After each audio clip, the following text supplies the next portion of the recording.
I'm a pretty big believer in the first segment of a business that you don't need. It's a waste of energy to go into too many channels simultaneously.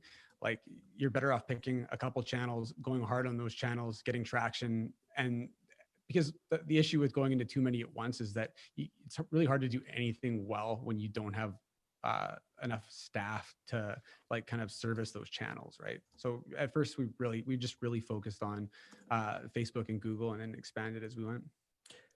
Before we get started today, I want to give a special thanks to #paid, our top sponsor this week. I want to say goodbye to influencers. I want to say hello to creators. You can get your consumers talking about your brand, buying your product with creator marketing.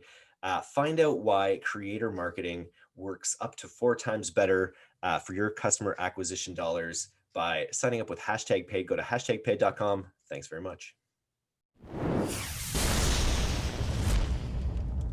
Hello and welcome to D2C Podcast. I'm Eric Dick here with co-host Kyle Guilfoyle, and today we are super lucky to have Ryan McKenzie, the co-founder of Tru Earth, Canada's second fastest growing startup.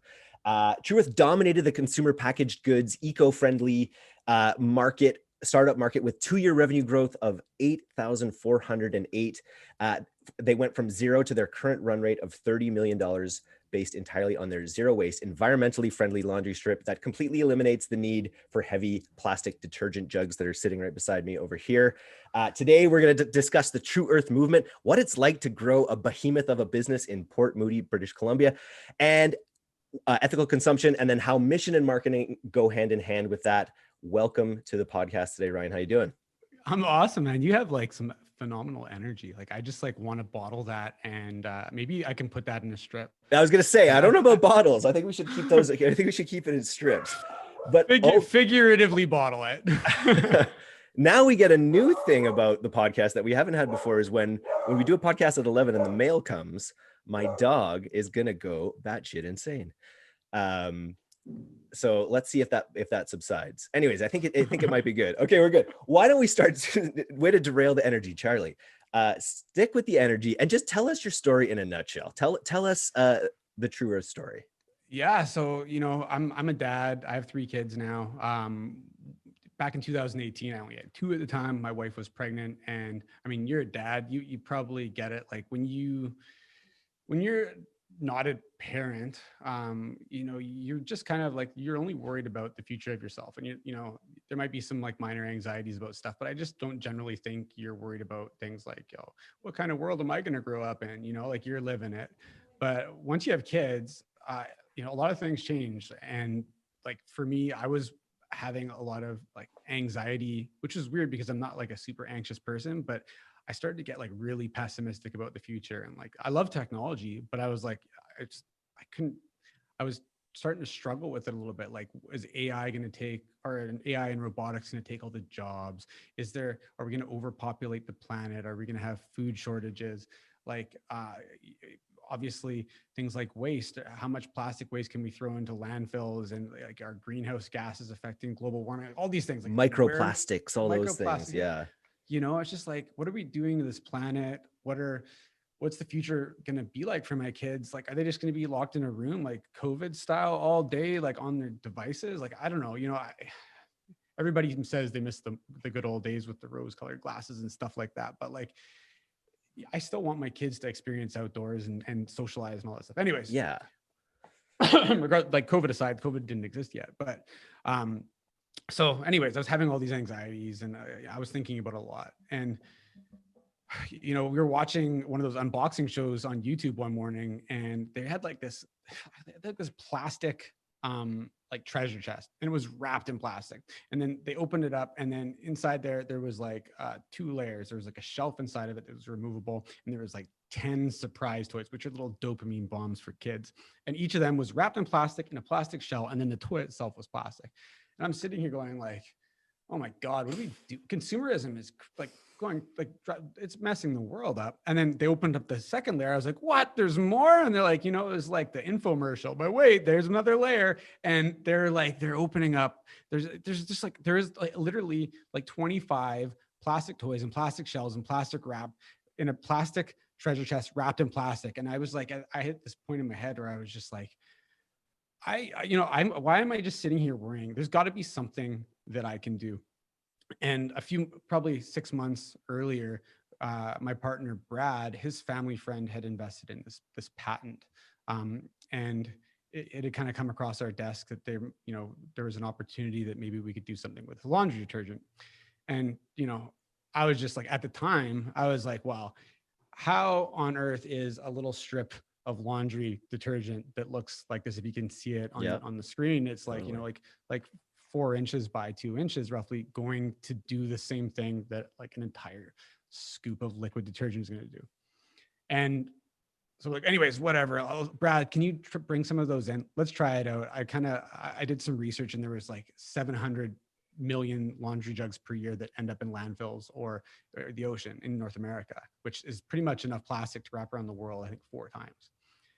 So Brad brings it in and we tested it out, and we're like, holy shit, like this product is cleaning my laundry. I just didn't think that it would work. And honestly, like a lot of our customers say that, like I was anticipating that this was going to be like a joke, or not a joke, but just not something that would work.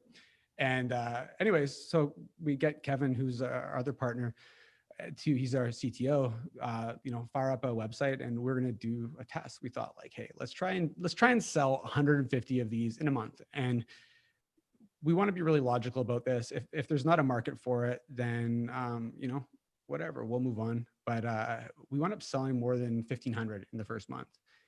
So that was a pretty good sign to keep going. And that's kind of, that is how the Tru Earth line started.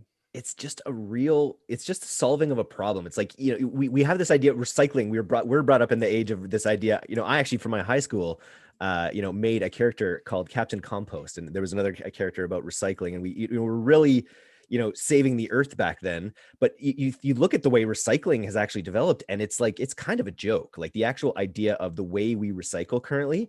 And to me, like plastic, laundry bottles are the epitome of the ones that you don't want to think about, because they're so heavy and clunky, and they're so coated in the soap and everything. Like peanut butter is another one where it's like, oh, that's going in there. I didn't like how many people are spatulaing out their, the peanut butter from their plastic.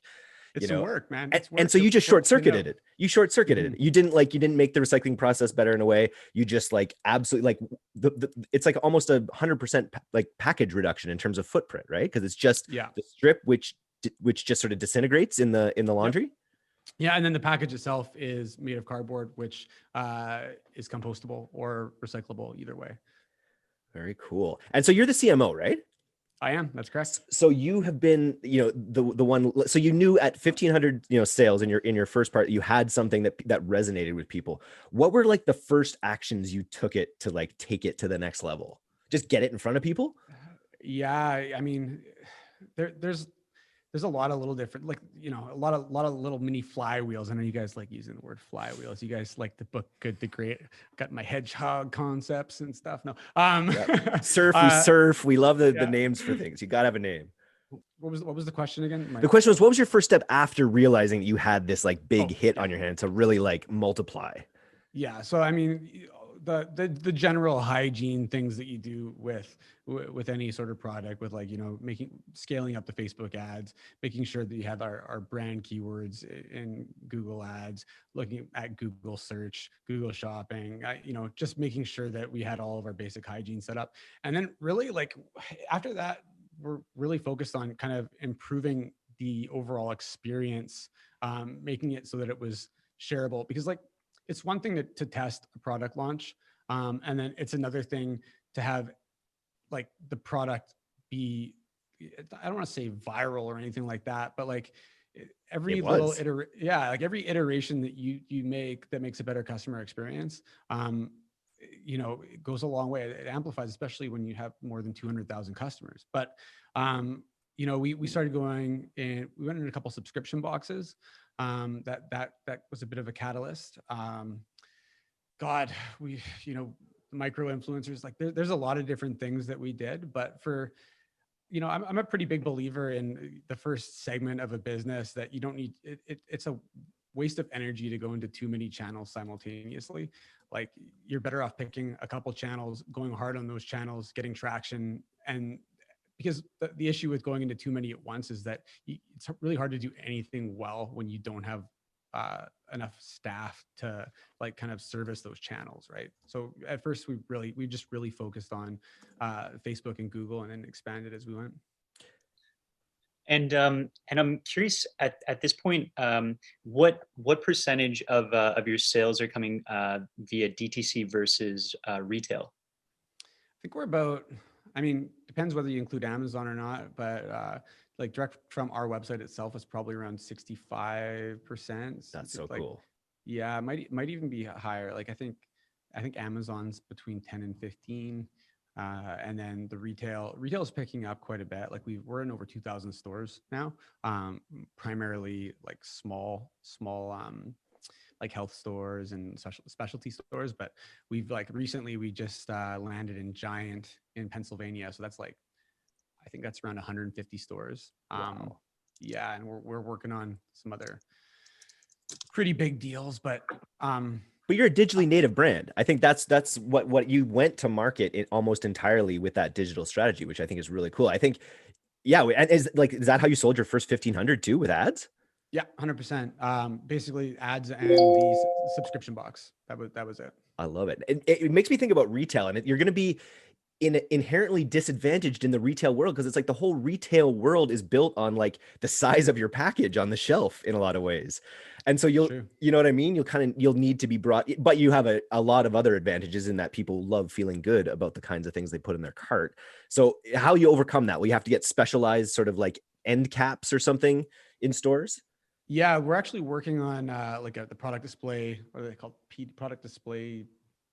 Yeah, there's like an end cap. Like if you look at like smart suites, they've got awesome stands, and they're like they've got kind of like we took the sugar out of sugar, but not the candy, or whatever the heck their slogan is. But we're looking at doing something similar to that. But I think more importantly, the reason why we generally, like in the retail stores that we sell in, is because we have really good penetration in the areas that we're in retail. So I think it's really important that if like, I think a lot of people have this expectation that if you go into retail, even if you're a direct to consumer brand, that you're instantly going to have success. And that's entirely incorrect, especially when you're creating a new product vertical. Like laundry strips aren't like, people go down the laundry detergent aisle. If they don't like scents, they plug their nose, they find the one that they buy, and they run out of there. They're not like, I wonder what kind of new technological breakthroughs there have been in laundry detergent. Ooh, that's not how people shop laundry detergent. So you have to create the awareness. You have to drive people to the stores. And like I think you've had Josh from Snow on your show before. Like he's a great example. Like when he launches in like Target or Best Buy, he promotes those stores because they're his partner. They're not just a channel. Like you have to treat them like a partner. You can't expect them to be your business. Makes sense. I wanted to ask about community. Like there is this real feel good aspect about your product. And there's got to be a ton of people who are interested in sort of like glomming around that idea. I'm like, how have you harnessed the mommy bloggers and things like that? Yeah. So, I mean, we don't do a ton with bloggers directly. Like there's a lot of posts that do happen. Like we have somebody that goes through Harrow every day looking for stuff that might be effective. But we have somebody on our team that basically full-time reaches out to micro influencers on Instagram, and then we have another person that's like reaching out to micro and macro YouTube stars, vloggers, whatever you want to call them. And then other things, like we have an ambassador program where we have missions. So like if there's a particular thing happening that we want to talk about, like say a Black Friday sale or a product launch, I think we have around 400 or 500 brand ambassadors. And what we do is we, when they do a certain action, like if they share a post or they, basically whatever we're asking them to do at the time, we put a value on it. And sometimes there's a performance value, and we pay them in gift cards to our site. So they already love our product. And we basically, we can incentivize them to, help us out by, we're not making it so you need to have 1 million followers to make $1 sharing, or $5 or whatever it is sharing our product. We know that like everyday people make impact. And I think that's actually like one thing that people massively overlook is that I think, when somebody on Facebook with 300 friends and family who are followers, not followers, but they're just friends and family, when they share a post about a product that they like on Facebook, it's insane how many like comments and people who go and make the purchase afterwards. Like, and I would be like willing to bet almost that they are probably doing more positive for your brand than the micro influencer that shares like 18 different products a week, and they're just doing it for the swag. Totally. So I'm really good at just talking forever. So No, I love it. Yeah, time out. Shut up, Ryan. Shut up. No, it's good to know that we have a full 2 hours. We'll just keep rolling. Ryan, I'm curious, when you guys work with influencers, are you doing any kind of like whitelisting or dark posting? It's funny. I was actually digging into a little bit more whitelisting yesterday. I've done a little bit with it. It's actually something. Just kidding about 2 hours. It's actually something that I've been intending to get more into for a really long time.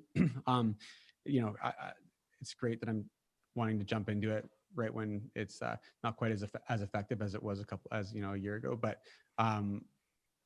Like where I really find the whitelisting and the working with influencers who are willing to give us access is that it just works so well at the bottom of the funnel, or like middle of funnel. But like I've got a couple posts that just popped up organically where somebody did a legitimate review of the product, and I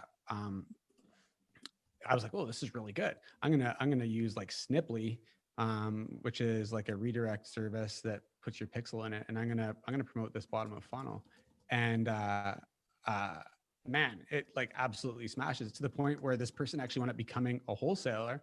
And so it's like super win-win for me, because some people still buy from us when I push to his site, and then some people buy from him. So he's generating a few $100s a day in sales. I'm getting extremely discounted CPAs, and it's just like a really good relationship for both of us, because we both win. And I didn't have to pay him for that. Like if you have a good product and you can find some like organic reviews out there, like test them, because you're going to make that person happy sending them traffic to their site. And if you plug in like an affiliate program or something like that where they can make a little bit of money on it too, like they're just going to be over the moon.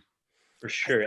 And as you mentioned, affiliate, I'm also curious about your ambassadors and how you go about structuring your ambassador program. Are you using a platform of some kind, or is it just, could you tell us a bit about that? Yeah, so we're using Brand Ambassador, which is like a standalone platform. You can basically, there's an app and everything like that, and you can create missions. We don't use that for affiliates. We separate the two. But basically, our ambassadors are, if they want to be an affiliate, we use Share Sale for that. But we've kind of separated those two channels per se. Mainly, I wanted to. The big thing with the ambassadors is that I didn't want them to be motivated necessarily by money. I wanted them to be motivated by our products. So that allows us to kind of separate church and state, if you will. What's your favorite ad platform as CMO? Because it sounds like you're a digitally native platform. You're running on Facebook, obviously Instagram, Google.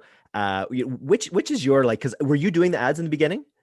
Yeah, I mean, honestly, I love Facebook ads. Like I'm like, it's I've delegated some testing and stuff like that, but like I just love pulling the levers, man. Like and it's for me, it's not a lot of work. I know that some people can just get really like, I used to be like 7 or 8 years ago, that's where I really cut my teeth was on Facebook ads. And I would, like, when my daughter was a baby, I'd be up in the middle of the night feeding her like a bottle, and I'd be like, okay, I should test this tomorrow, and I should test this. How do I, holy shit, this stuff's so volatile. How do I deal with this? And like, I've just gotten to the point where I've learned how to like macro manage it, where I look at it like week to week. I mean, I still look at it every day, but I don't make judgment calls based on like one day's performance. You know, so it's easy for me to handle. Could I do it better with somebody helping me? Definitely. But Facebook, Instagram is definitely my personally my favorite. But you know, I like other stuff too. Well, I'd actually love to hear about that backstory a little bit about like how you got started. What led you to Tru Earth, and I'd be curious to hear about you know, going from a sort of a micromanager Facebook ads person to more of a macro manager. I'm not sure if that terminology makes sense, but I just love to hear. Just coined it. Yeah. It's the macro manage. The macro manager platform. Only $9,999 today. I will teach you how to never touch your Facebook ads again and make millions. Only 100 spots, and then it closes. 100 spots. Yeah. So the key is just turn it on and walk away. No. So the backstory. So I've been in the online space for a long time. I'm 39. And I've been like in some way, shape, or form messing with the internet since like 1996. Like my dad brought home a disc that had Mosaic, which eventually turned into Netscape, which is like, you know, now Firefox. But so before this, I had a startup called InfoBarrel. It was like this kind of like a Squidoo or a Hub Pages, and it was like this platform where people could write articles, and we would give them 75% of the revenue generated by their content. That wound up getting hammered pretty hard by all the Google penalties of 2012, but we wound up doing a merger with a media company in 2014. And it brought together our platform and Explore Magazine and Canadian Traveler at the time. And then we wound up buying BC Magazine, which is like beautiful British Columbia. So like Explore wound up taking a lot of kind of like my attention, and BC Magazine, because I love living here. And so somewhere down that rabbit hole, I was looking to, sorry, I just looked at the chat for a second. Yeah. Give me a little bit of a mental blip. Anyways, you know, I wanted to, like, media struggles. Media is still struggling. Like, it's not a secret. Yeah. And like, people are getting paperless, people are getting less print. Like, you know, it's just the way it is. So I was trying to look at ways that I could use those audiences to sell products, or to you know, sell memberships or whatever. And one of the first books that I kind of read that put me down that rabbit hole a little bit was Ryan Deiss's The Invisible Selling Machine. I don't know if you guys have ever read it. I haven't read it. Yeah. It's so simple. It's good. But yeah, I was reading it. I was like, I was at a point where I was like working another job at night, and I was doing this during the day because, like, I just, you know, that's just what I did if I wasn't making enough money. And I read this book, and I'm like, okay, I'm gonna try this. So I literally rolled out like the email setup that it talks about, like, you know, get a lead magnet, have a landing page, and here's what was the sequence was like, welcome with your lead magnet, indoctrination, and then they had this best of the best series, which is like some value content. And since we had magazines, we had tons of content. And then they had like this gain logic fear sequence, which was like, talks about what you could gain if you buy into the magazine, the logic of why you want it, and then fear, hey, this offer is going away if you don't buy it, which is a little aggressive in the print magazine space. But anyways, that's roughly the sequence, and I'm going way too in depth, but no, it's good. So it worked okay. I was just doing it with an exit pop-up on BC Magazine. And then we wound up selling BC Magazine to some of our partners, and we completely took over the company, and we decided to move forward with Explore, which is like outdoor adventure. And I spent a whole bunch of time making this whole same kind of setup, but I thought I would try running Facebook ads to it. And I already done a ton of stuff with like arbitrage and stuff on Facebook before, but never really selling anything. And so it was like August or early September, probably late August, probably like 2016, I think 2016. And I'd set it all up, and I turned the Facebook ads on, and I just left it. I didn't think it was, I had no idea what was going to happen. And I came home and we're doing a fantasy football draft. There's like 5 guys in my basement. I quit doing that, by the way, because it's just like way too It's addictive. time suck. Oh, God, hockey. and it ruins your whole day too, right? Like if you lose. Yeah. But we're sitting there, we're drafting, and all of a sudden, like I had Stripe on my phone. It's like, blip, blip, blip. Oh, you made a sound. Oh, sweet, that's working. Okay, whatever. Put down. Then like 5 minutes there, blip, blip, blip. Oh shit, another one. And like it was like all of a sudden it was like $200 worth of sales, and I think it was getting an insane return on ad spend, and just kind of that's how it all started with like that first funnel had like the most insane return on ad spend. I mean, this is also 2016. I don't think it. I still have. The funnel's still running. It's just maybe like $20 a day instead of. And this new one was still based on the invisible selling machine, that basic sort of step-by-step funnel that still probably works. Yeah, it still works. It's great. Yeah, and that was what got me into Facebook ads. That's a really long way to say that. Well, but, it's just the origin of asymmetry. I love that. I love when you all of a sudden you can realize when I can put this money into this machine and take out so much more than what I put in and have it run in that automated way. It's a real wake-up call. Yeah. We have a question here. We have a question from Mike Wigmore in Oshawa. Do you have a strategy for getting customers who order from Amazon or well.ca to reorder from your website? That's a good question. That is a good question, and the short answer is no, because it's tough with Amazon if you put any sort of packaging in there that's steering them away, or same thing with Well. Like at the end of the day, it really again, like I mentioned earlier, I try to look at them as partners. Yes, I don't own the data. Yes, it's not the ideal setup for me, but they're basically channel partners, right? And on Amazon, I'm looking to do subscriptions as well, and we've got a lot of subscriptions there. With Well, like Jillian Harris has promoted our product on Well before, and before I was like, oh man, that sucks. Well's like they're bidding on our brand keywords and stuff like that. But at the end of the day, they're buying a lot of product from us too, and they move a lot of product.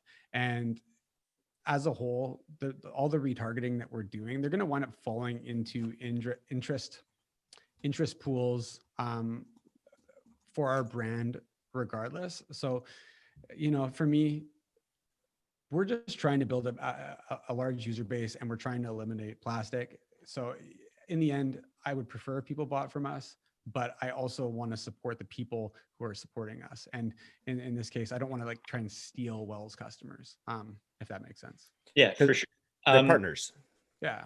Yeah. So Ryan, you've obviously grown really faster than most brands, and I'm wondering if you could tell us a bit about how that level of growth has surprised you, or how it's changed your life or your mindset. Anything about that would be awesome. Yeah, it's crazy, man. Like I was talking about this yesterday, and like it's one thing to grow really fast, and then there's another thing to grow at the pace that we're growing right now. Because I think I read this in a Tim Ferriss book, so I don't really know how accurate it is, but apparently all systems break every time you triple in size. And like we're like, I don't know, we're like at least quadrupled in size since January. Hell, like we're like last month was our biggest month ever, and we're running double this month so far. So like things just break, and they break so fast. And it's really like the surprising thing is it's kind of hard to actually be in the moment and really enjoy the growth. Like it's not, I'm not like personally taking more money or anything like that than we were kind of when we started. So like financially, my life's not any different. But I would say that the most rewarding, like from like a rewarding standpoint, like being able to see the impact, like when I meant like, this is kind of like ego-ish, but like, when I talk to somebody and be like, oh yeah, I have this brand called Tru Earth, and like, oh, I use that. Like, I mean, that gets me excited. But like, I've had a bunch of other businesses in the past, and what I found is that when things get overwhelming, when you don't really have a purpose, you're just like scaling money. It's just kind of like when you get overwhelmed, you start thinking stuff like, what is this all for? Like, why am I doing this? This is crazy. Why am I killing myself for this? Like, this is mental. But when you're doing something that's like like having impact. Like for instance, we've helped eliminate over 2 million laundry jugs from landfills. We've donated more than 3.5 million loads of laundry detergent to people in need since March. Like Amazing. man, yeah, it's like you sit back and you're like, I'm overwhelmed a little bit. Oh, this sucks. And then, you know, when things cool off a little bit, you're like, okay, but like you're doing something that's like good for your kids. It's good for the planet. It's good for people. Like it's just like, it's a completely different thing. So yeah, it's overwhelming. Yeah, systems break. Yes, we're pretty much hiring multiple people every single week. Like we have over 110 staff now. And, you know, it's absolutely crazy. Like right now, I'm probably need to hire like 5 people. And when you're in those earlier phases, you kind of like hire somebody and you're like, okay, they're going to do this job, but they'll probably do this a little bit too. And maybe they can help out with that. And then they don't really wind up doing the thing that you actually wanted them to do that much because they're taking all the extra shit that's like all the urban runoff tasks that like, you know what, but it's true, Totally. right? Oh like, yeah. We're in an all hands on deck situation with D2C for sure as we grow it out. Mhm. And we're constantly talking about, but you're saying as you grow, you do bring in specialists and you Exactly. silo it more, right? Totally. And yeah, like you can hire, not saying that you don't hire good people in the beginning, but you want to, in the beginning, you're hiring more like scrappy dudes, you know, or dudettes, whatever, like people that like, you know, that they're going to be good at their job as they grow with you. And then now it's like, I can actually go and I can hire somebody that does this thing really well because the revenue is there. Yeah. So that's hard. Like that's hard is like actually structuring it and figuring out what I shouldn't be doing and what I should be doing and like making a list and being like, okay, I do a lot of this one particular thing. I got to hire somebody else to handle that because I'm sure some other people are doing some of that too. Totally. Very, very cool. I wanted to ask a little bit about, you mentioned Josh Elizecha. I know he's a friend of yours. And I'm interested in mindset. I'm interested in whether you've had to whether the growth has changed your mindset, and whether you've had sort of mentors along the way. Like, do you leverage a community of people who've kind of been through these growth paces before? Is the ultimate question I got to there. Yeah. So I'm in Ezra Firestone's Blue Ribbon, and I met Josh. Actually, we were both speaking at Blue Ribbon in St. Pete's in January, the last trip before the world end, before the apocalypse. That's where I met Josh, and you know we only got to hang out for like a few minutes, but I think his girlfriend actually got sick when we were there, which is a bunch of people got sick. Maybe everybody got COVID there. That was the origin. That was the origin. Yeah, there was never a bat. It was St. Pete's. Entrepreneurs. Yeah, like I mean, my partners, you know, we're all navigating this together. Brad, who's the CEO of the company, we're all equal co-founders, but you know, he's had a bit of experience with one or two businesses that were not quite this size, but pretty close. And then like I don't know if you've ever talked to Matt Bertulli from Pila. Haven't, no. Really good guy. You should probably have him on the show. Mm-hmm. They're a little bit bigger than us. But in the beginning, I was showing they're an environmentally friendly cell phone case, and it's made of flax, and it's from BC too. But in the beginning, I was like, yeah, you know, it'd be pretty cool, like if we could maybe get to like, I don't know, like 7,000 people subscribed, and you know, maybe do a couple $1 million. And he's like, dude, you have to think bigger. And that was just that was kind of like a light bulb moment for me. But like, you know, just I'm trying to listen to stuff. Like I was listening to some of the Trends podcast yesterday, and like listening to stuff about hiring and reading about systems, and like I think the biggest thing that mindset change that's had to happen for me is, and you know, this is something that happens as an entrepreneur as you grow, is like 5-10 years ago, I was like, nobody can do anything as good as me. Like, not that you're egotistical. It's just like that's like self-employed person. You basically, if you have to do everything, you don't have a business, you have a job that like has no freaking benefits. Like, you know, and then, so learning to systemize, and this is like eMyth 101, but like learning to systemize the things that you do and like build those flywheels that allow your business, you know, what happens when you put like, it's like an engine, you pour a little bit of gasoline in here, you know what the output is. Mm-hmm. So like building like the business as a whole is like a sequence of a whole bunch of little engines, and understanding that if you can systemize these engines and be able to delegate and trust people, and then it's actually not impossible to grow a business. Like, with what I'm trying to get to is that, like, you're not as good as you think you are. You know, like, it's the hard truth, bro, hard truth, Yeah. sister. Like, you are not as good as you think you are, and lots of other people can do the same things that you can. If you can learn to parse it up if you can, because the thing is, when you're starting a business, everything lives in your head, and you're like, no one's going to be able to pick up the slack the way that I can, or no one will know that when I tell them to do this, I'm also wanting it to connect to this, or you know what I mean? So it's all, it becomes a new skill you have to develop to be able to not think like that anymore, and to be able to parse up those parts of your job and ship them out confidently. Yeah. Leadership, really, right? Like, understanding, like, and this is something that I'm still trying to grow at, and I struggle with. It's probably one of the things that I have the most anxiety with. And it's like, I don't have a lot of anxiety, but like, if there's something that bugs me, it's like, how can I learn the skill as fast as physically possible? And I'm definitely getting better at it, but I am far from great. And I think, like, this is like I had this, like, realization the other day.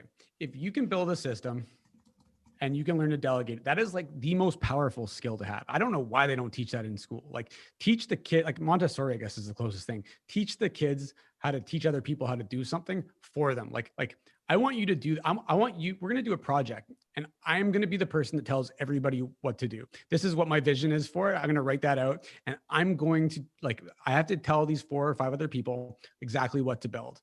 Like, that is a skill. And I don't think that people get taught that enough. And, like, if you can figure that out, like, you can basically do whatever you want because you have leverage now. That's I love that. And what would you say the most important systems or flywheels have been that you've built, and that have had, like, the biggest positive impact on your life and your enjoyment of growing the business? Oh man, there's so many things, but, like, I mean, just looking at it from a personal perspective, it's I'm very ADD, so I have a really hard time, like, being in the moment with things, and really trying to structure my day. So, like, this is the simplest thing, and anybody can do it. Like, everybody can fill an entire day with work if they want to. It's just like a vacuum. But, like, figuring out what, like, my high payoff activities are for the day, and, like, before, I would feel like I never did enough. But if I know that if I nail those high payoff activities every day, everything is moving forward. So I structure my day. Like, I have this never ending list of to-dos like everybody else. I try to delegate them if I can. But, like, I go into the day, I have a couple meetings, like 15 minutes with different people, and I tell them what my high payoff activity is for the day. So I have accountability on it. I can't just, like, write it down and not do it. And then, pound those things out. And if I don't get anything else done, like today, I'm leaving at like 3 o'clock to go watch my son play soccer. And I'm not, after that, I'm not going to go, sit on my computer until 10 o'clock at night or ignore my family. It's like that one little system. I mean, it's not really a flywheel, but it's a basic, like, attention hack.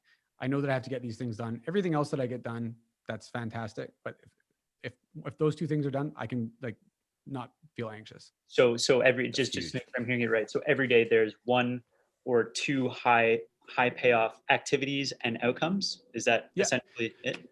Yeah, not necessarily outcomes. Like, I have 2 right now because I'm basically managing the marketing department. Or I'm the CMO, but I'm also handling packaging at the moment.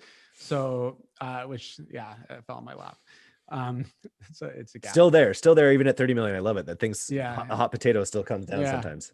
Yeah, it came down, but I don't know how long. But anyways, so basically each day I'm like, I have to deal with this, and I have to deal with a high payoff activity for this department and a high payoff activity for this department.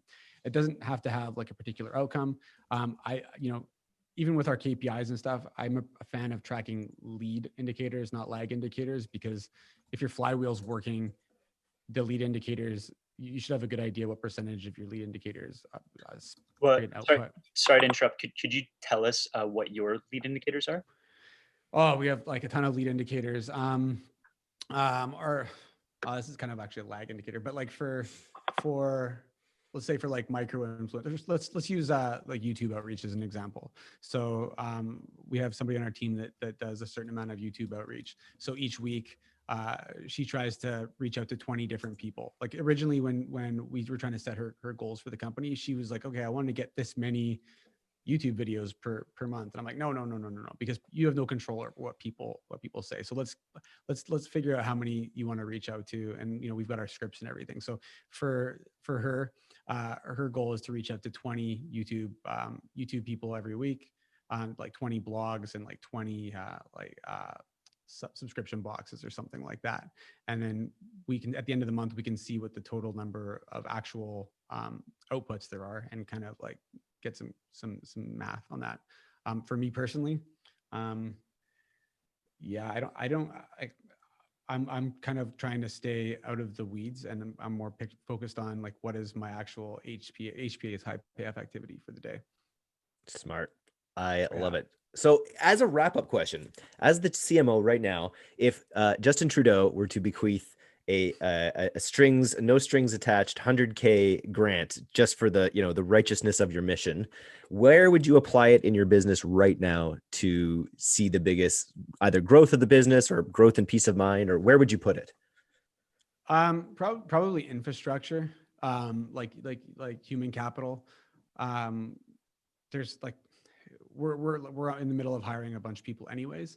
But you know, it's, first of all, our culture is awesome too. Like everybody like is like bought into this and they love it, and they're trying to help do something to save the planet. I would probably, you know, I would invest in more people, like, you know, and customer experience. Those would be the two things. So people that would help make the customer experience better. Here's just a question that I just thought of just on the moment. I think about this a lot. I think about like the way D2C businesses have kind of been built, and the kinds of ethos that kind of come up from guys like you and your founders versus the way that companies, you know, the way that Ford started, or the way that that Tide or these huge companies of the past have started. Is that something like, are you tied into those legacy companies in ways? Do you and do you feel like you're actively trying to structure your companies and actually build these systems in different ways than they did? Or do you want to become the Tide? You know, that's a really good question. Actually, it's funny. Do you know D Dang? Yes. Oh yeah. Well, yeah. So D and I were like just jamming last night at like, I don't know, like 10 o'clock at night. We were talking, and you know, I was talking about kind of how things get overwhelming, and you know, how random mistakes get made. And like one of my partners said the other day, he's like, oh man, I should have known that I should have put this thing in that contract with these distributors, blah blah blah blah blah. I'm like Brad, like, how were you supposed to know that? You've never done that before. Like I get it, but you don't know that until you've done it. And it's funny because like we're like, oh shit, we don't have that experience. And what Dee and I were talking about is I think one of the things that actually gives you an advantage potentially over like the old school way of doing things is that you would hire people that have all done these jobs and have all gone through this before. And you just listen to what they say, because this is the way it's done. And what we're doing is we're looking at a problem and going, okay, well, we can solve this by doing this. And it's kind of like Elon Musk style or whatever, right? Like there's probably a lot of things that we're not doing probably the best way possible. But like, since we were born and raised with just kind of doing it ourselves, we've created ways that are different. And I think we're at a point now where if we were to integrate somebody from the traditional business, we could probably benefit from some of the things that they did do well, while simultaneously maintaining our culture of we solve the problem as we go, and we solve it in a way that might not have been traditional, you know? I love it. It's the onion and the varnish thing. You know, they used to, have you heard the onion and the varnish? I haven't. Don't throw the onion in the varnish. They used to make varnish. This is weird that I know this.